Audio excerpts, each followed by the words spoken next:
आज हम एक बहुत ही जाने पहचाने विषय की गहराई में उतरने वाले हैं। हमारे पास स्रोत के तौर पर कक्षा 6 की भूगोल की किताब का पहला अध्याय है, जिसका शीर्षक है पृथ्वी, हमारा आवास। अब ये सुनने में बहुत आसान लग सकता है, लेकिन हमारा मिशन कुछ और है। हाँ, बिल्कुल। हमारा मिशन ये समझना है कि इस साधारण से दिखने वाले अध्याय में वो कौन सी बड़ी बातें छिपी हैं। मतलब हम ये जानने की कोशिश करेंगे कि अरबों खरबों खगोलीय पिंडों के बीच हमारी पृथ्वी इतनी असाधारण क्यों है। हम ब्रह्मांड की विशालता से शुरू करेंगे और फिर धीरे धीरे जूम इन करते हुए अपनी पृथ्वी पर आएंगे। और ये सवाल वाकई बहुत दिलचस्प है। अक्सर हम इन चीजों को जैसे हवा, पानी, जमीन मानकर चलते हैं, लेकिन जब हम स्रोत की तरह इसे परत दर परत खोलते हैं तो समझ आता है कि हमारा अस्तित्व कितने नाजुक संतुलन पर टिका है। सही बात है। और इसकी शुरुआत सबसे बड़े पैमाने यानी ब्रह्मांड से करना ही सही है। ये हमें वो कैनवस दिखाता है जिस पर हमारी पृथ्वी बस एक छोटा सा बिंदु है। तो चलिए इसी सबसे बड़ी तस्वीर से शुरू करते हैं। किताब में ब्रह्मांड को एक विशाल क्षेत्र बताया गया है जिसमें सब कुछ है, सूर्य, चंद्रमा, तारे, ग्रह, आकाशगंगाएं। लेकिन जो बात मुझे हैरान करती है वो ये है कि ये इतना बड़ा है कि इसका कोई अंत नहीं खोजा जा सका है। बिल्कुल। और विशाल क्षेत्र शब्द यहाँ बहुत अहम है। ये सिर्फ खाली जगह नहीं है, ये एक सिस्टम है। जब हम रात में आसमान देखते हैं तो हम असल में समय में पीछे देख रहे होते हैं। अच्छा। हाँ, क्योंकि उन दूर के तारों की रोशनी हम तक पहुंचने में लाखों साल लगा देती है। ये विशालता हमें एक जरूरी सबक सिखाती है। ब्रह्मांड के इस महान नाटक में हम बहुत छोटे किरदार हैं। और इसी विशाल ब्रह्मांड के अंदर, जैसा कि स्रोत में बताया गया है, करोड़ों आकाशगंगाएं हैं, करोड़ों। और उनमें से एक हमारी है जिसे हम मिल्की वे या आकाशगंगा कहते हैं। हमारा पूरा सौरमंडल, हमारी पृथ्वी, हम सब इसी एक आकाशगंगा के एक छोटे से, लगभग अनदेखे से कोने में है। हाँ, और एक आकाशगंगा तारों, गैस और धूल का एक विशाल शहर है जो गुरुत्वाकर्षण से एक साथ बंधा हुआ है, एक शहर की तरह। हाँ, और हम इस शहर के केंद्र में नहीं बल्कि इसके बाहरी इलाके की एक शांत गली में रहते हैं। और शायद जीवन पनपने के लिए एक अच्छी बात थी। मतलब केंद्र का शोर शराबा और खतरनाक रेडिएशंस यहाँ तक नहीं पहुँचता। एकदम सही। तो हम एक विशाल आकाशगंगा के एक छोटे से कोने में हैं। चलिए इस कोने को थोड़ा और जूम करके देखते हैं। हमारे अपने घर, हमारे सौरमंडल में। स्रोत बताता है कि इस परिवार का मुखिया सूर्य है। और सूर्य को सिर्फ मुखिया कहना शायद कम होगा। वो इस परिवार का पावर हाउस है, इसका इंजन है।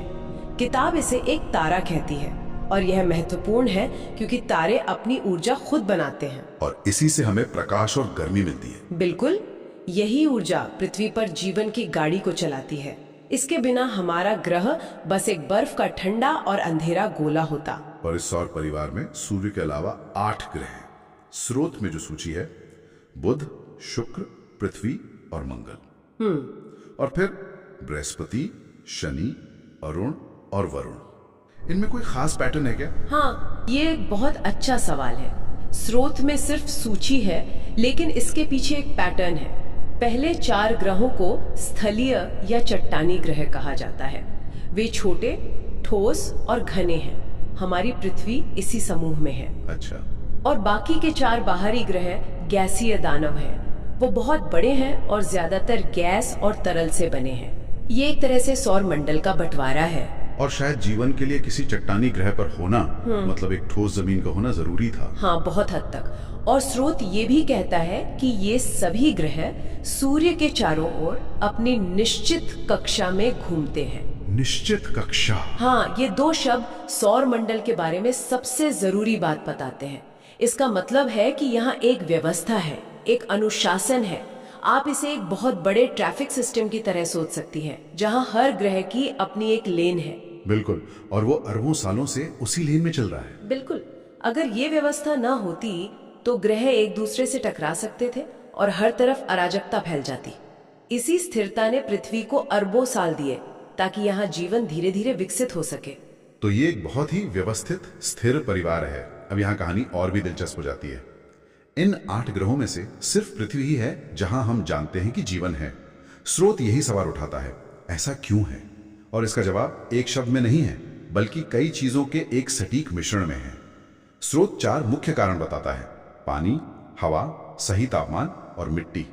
लेकिन असली जादू इनके सिर्फ होने में नहीं है, बल्कि इनके सही रूप और सही मात्रा में होने में है। ठीक है, इसे थोड़ा और खोलते हैं। जैसे पानी की बात करें, पानी तो सौरमंडल में और भी जगह हो सकता है ना? बिल्कुल हो सकता है, और है भी। मंगल पर बर्फ के रूप में है।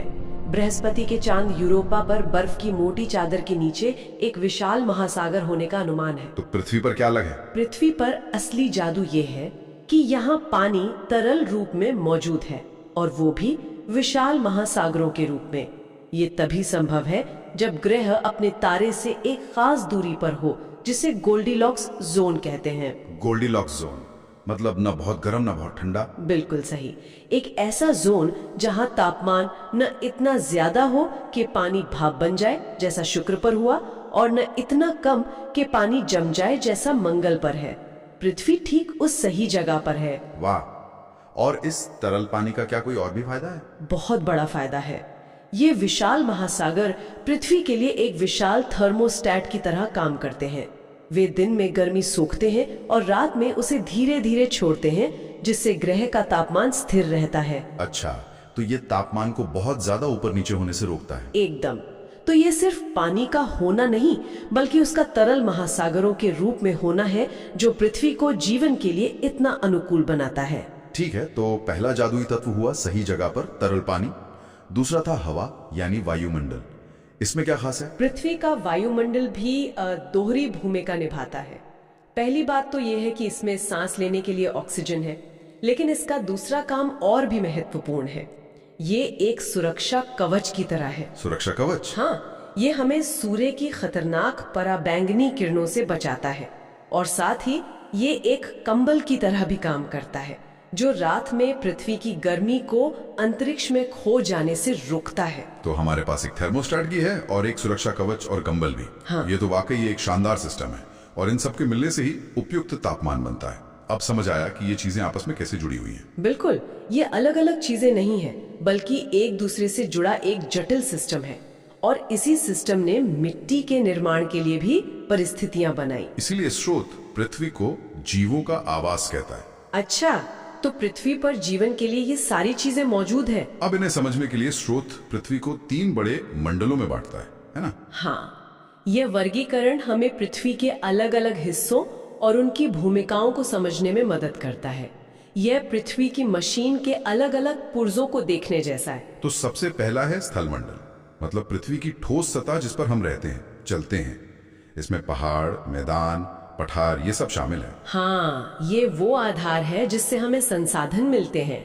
खेती के लिए मिट्टी, बनाने के लिए पत्थर और धातुएं, सब कुछ इसी स्थलमंडल से आता है। इसके बाद आता है जलमंडल। इसमें पृथ्वी का सारा पानी शामिल है, और किताब एक हैरान करने वाला तथ्य बताती है कि पृथ्वी का लगभग 71% हिस्सा पानी से ढका हुआ है। सही बात है, तभी तो अंतरिक्ष से देखने पर यह नीला ग्रह दिखाई देता है। और जैसा हमने पहले बात की, ये पानी सिर्फ जीवन के लिए जरूरी नहीं है, ये पूरे ग्रह के मौसम और जलवायु को नियंत्रित करने वाला एक विशाल इंजन है। और तीसरा प्रमुख हिस्सा है वायुमंडल, गैसों की वो अदृश्य परत। हाँ, जो पृथ्वी को एक कंबल की तरह चारों ओर से घेरे हुए है।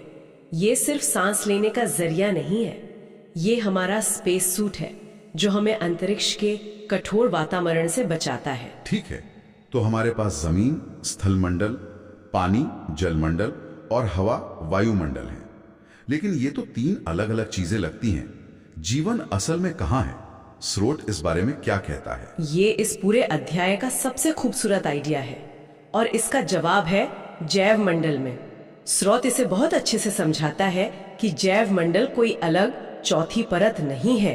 तो फिर क्या है? बल्कि ये वो बहुत ही संकीर्ण, बहुत ही पतला क्षेत्र है, जहाँ स्थलमंडल, जलमंडल और वायुमंडल ये तीनों एक दूसरे से मिलते हैं और बातचीत करते हैं। मतलब ये एक इंटरसेक्शन पॉइंट है, एक ऐसी जगह जहां जमीन, पानी और हवा का संगम होता है, और उसी संगम में जीवन का जादू होता है। बिल्कुल सही। और स्रोत में संकीर्ण क्षेत्र शब्द का इस्तेमाल बहुत सोच समझकर किया गया है। इसका मतलब है कि जीवन पृथ्वी पर हर जगह नहीं है, ये एक बहुत ही पतली, नाजुक परत में मौजूद है। पतली परत? हाँ, आप इसे एक सेब के छिलके की तरह सोच सकती हैं। जीवन सेब के गूदे में नहीं, बल्कि सिर्फ उसके पतले से रंगीन छिलके पर मौजूद है। हम सब उसी पतले से छिलके पर जी रहे हैं। ये सेब का छिलका वाला उदाहरण तो कमाल का है। ये एकदम से नजरिया बदल देता है।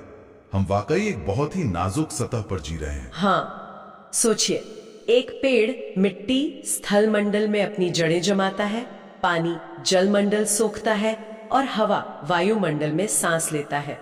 हम इंसान जमीन पर रहते हैं, पानी पीते हैं और हवा में सांस लेते हैं। हम सब उसी संगम पर, उसी जैव मंडल में मौजूद हैं। तो इसका मतलब ये है कि जीवन के लिए इन तीनों का एक साथ एक ही जगह पर होना जरूरी है। कोई भी एक चीज हटा दें तो ये सिस्टम ढह जाएगा। इसीलिए हमारी पृथ्वी वाकई हमारा आवास है। यही पृथ्वी की खासियत है। ये सिर्फ चट्टान और पानी का एक गोला नहीं है, बल्कि एक जीवित गतिशील प्रणाली है जहां ये तीनों मंडल लगातार एक दूसरे के साथ संपर्क में रहते हैं। तो आज हमने ब्रह्मांड की अनंत विशालता से अपनी यात्रा शुरू की। हमने देखा कि हम मिल्की वे नाम की एक आकाशगंगा के शांत से कोने में हैं। और उस कोने में हमारा सौर मंडल एक अनुशासित परिवार की तरह काम कर रहा है। फिर हम अपने सौर मंडल के ग्रहों से होते हुए अपनी पृथ्वी पर आए और ये समझा कि सिर्फ पानी या हवा का होना ही काफी नहीं, बल्कि उनका सही रूप में और सही संतुलन में होना जरूरी है। हाँ, जिसे हमने गोल्डीलॉक्स जोन और दूसरे कारकों के जरिए समझा। और अंत में हमने पृथ्वी के 3 प्रमुख स्तंभों स्थल मंडल, जल मंडल और वायुमंडल को समझा और जाना कि कैसे इनके मिलने से वो जादुई और नाजुक क्षेत्र जैव मंडल बनता है। बिल्कुल, वो सेब के छिलके जितनी पतली परत जहां हम सब मौजूद हैं। और इस पूरी चर्चा से जो एक बात बार बार उभर कर आती है वो है संतुलन। हाँ, संतुलन और आपसी जुड़ाव। यहीं पर मेरे मन में एक सवाल आता है, अगर ये संतुलन इतना नाजुक है तो क्या हमारे काम मतलब इंसानों की गतिविधियां इस संतुलन को बिगाड़ सकती हैं? और यहीं पर आज की चर्चा का अंत एक विचार के साथ करना सबसे सही रहेगा। स्रोत हमें जीवन का फॉर्मूला बताता है, स्थल मंडल प्लस जल मंडल प्लस वायुमंडल इक्वल्स टू जैव मंडल। ये एक रेसिपी की तरह है जो अरबों सालों में परफेक्ट हुई है। एकदम। अब सोचने वाली बात यह है कि जब हम अपनी गतिविधियों से इस रेसिपी के किसी भी एक घटक को बदलते हैं, जैसे वायुमंडल में अतिरिक्त गैसें डालकर उसका तापमान बढ़ाना या जलमंडल को प्रदूषित करना, तो हम असल में उस रेसिपी के साथ छेड़छाड़ कर रहे हैं जिसने हमें बनाया है।